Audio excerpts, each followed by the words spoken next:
You might think that, one way or another, Elon Musk had enough on his plate. What with preparing to help run the world's richest and most powerful country, and of course the fact he already owns and runs some of the world's most successful companies. So why is he so interested in the UK all of a sudden?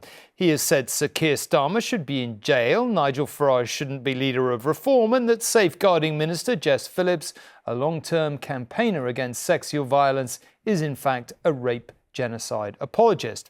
No one, of course, is denying the extreme seriousness of the issue that is technically at the centre of the argument, the systematic sexual abuse of vulnerable young girls by so-called grooming gangs in British towns and cities. We've covered it repeatedly on this programme over many years. But what has surprised many today has been the fact that Keir Starmer chose to respond to the attacks from the world's richest man. He condemned the spread of what he called lies and misinformation and talked about the poison of the far right. A vicious social media campaign by the world's richest man, Elon Musk, who accused Keir Starmer of complicity in what he called the rape of Britain, a failure to crack down on child abuse by gangs. Musk also said Home Office Minister Jess Phillips is a rape genocide apologist. And only this morning, Trump's advisor, Musk, wrote to 211 million followers that it should be prison for Starmer. When the poison of the far right leads to serious threats to Jess Phillips and others, then in my book, a line has been crossed. I enjoy the cut and thrust of politics, the robust debate that we must have, but that's got to be based on facts and truth, not on lies. This morning, he said you should be in prison. You're a lawyer. That sounds libelous. Once we lose the anchor that truth matters in the robust debate we must have, then we're on a very slippery slope. But it ought to matter, and it used to matter, to all political parties. And it's a sign of where the Tory party have got to, that we're even having this debate. Reports of systematic child abuse by gangs first started 25 years ago, but it wasn't until a major police investigation in Rotherham in 2009 that the scale of the abuse started to emerge. That was followed by shocking disclosures of gang-led child grooming in Rochdale, Oxford, Telford, Newcastle, Derby, Huddersfield, Halifax, Manchester and Oldham. In 2022, a national inquiry found that children were still being abused by gangs. Oldham Council recently requested a public inquiry into the scandal, but this was refused by Home Office Minister Jess Phillips, prompting Musk's savage outburst against her. So, any regrets from the Tories? It is not correct to brand as far right people who are raising legitimate concerns about the systemic, organised gang rape of vulnerable young girls. It's that kind of attitude that Keir Starmer expressed this morning that is why these horrendous crimes got covered up in the first place. And although Starmer insists he was the first director of public prosecutions to crack down on gang-led grooming in Rochdale, a former police officer and whistleblower is unimpressed. I push back entirely on the fact that that was a successful prosecution. 10 years later, after all the fighting that I did alongside victims in Rochdale, Greater Manchester Police themselves admitted organisational borderline incompetence in the handling of that case.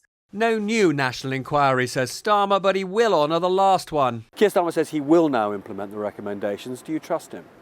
I really hope so. We met with his team, the Home Office team, in September. We're really looking forward to we're now further January, updates. you met in September. Exactly. We're really looking forward to updates with them. One of those updates came tonight from the Home Secretary. We will make it mandatory to report abuse, and we will put the measures in the Crime and Policing Bill that will be put before Parliament this spring, making it an offence with professional and criminal sanctions to fail to report or cover up child sexual abuse. Yeah. The protection of institutions must never be put before the protection of children. Yeah. Musk cowed by Starmer? No, tonight he doubled down on his attacks. It's not goodbye, but see ya from him. And Robert is here to talk about all this. Look, it's a fool's game guessing what the millions of people watching this programme are thinking. Probably lots of different things, but I suspect quite a lot of people in this country are quite irritated to have the world's richest man lecturing us from the other side of the world on what we should be doing with our country, whether they think he's right or wrong on the issues. Why has Keir Starmer chosen to respond to something he could easily have ignored? So I don't actually think he could ignore it any longer. At the end of last year, I actually was surprised when I went to the G20 in Rio and Musk was really putting the boot into the UK, saying that Starmer turned it into a police state, eroded our freedoms, nobody in their right minds would invest in the UK. And I, interviewed Starmer and I said, you can't ignore this. You've got to take this on. And he absolutely point blank refused to engage.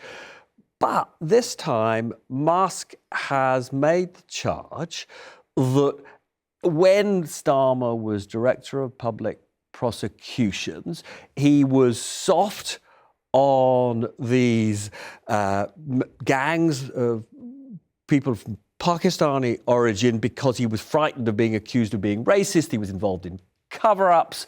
He's accused his Home Office minister of somehow being, I don't even know quite what this means, except it sounds terrible, a rape genocide apologist. Now, Musk has got 211 million followers, 3 times the population of the UK. The traction that he's getting for these unbelievably vicious attacks on Starmer and his colleagues is enormous, right? I mean, you've got senior Republicans, basically climbing on the bandwagon.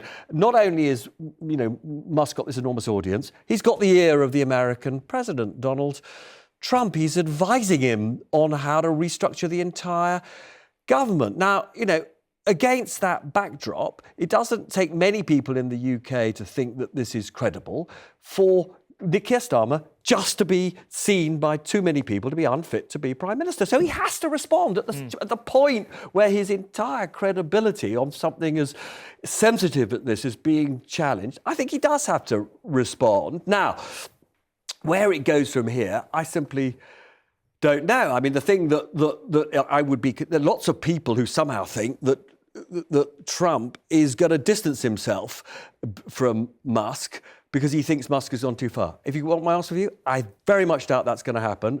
So I think this is a genuinely serious problem for Starmer.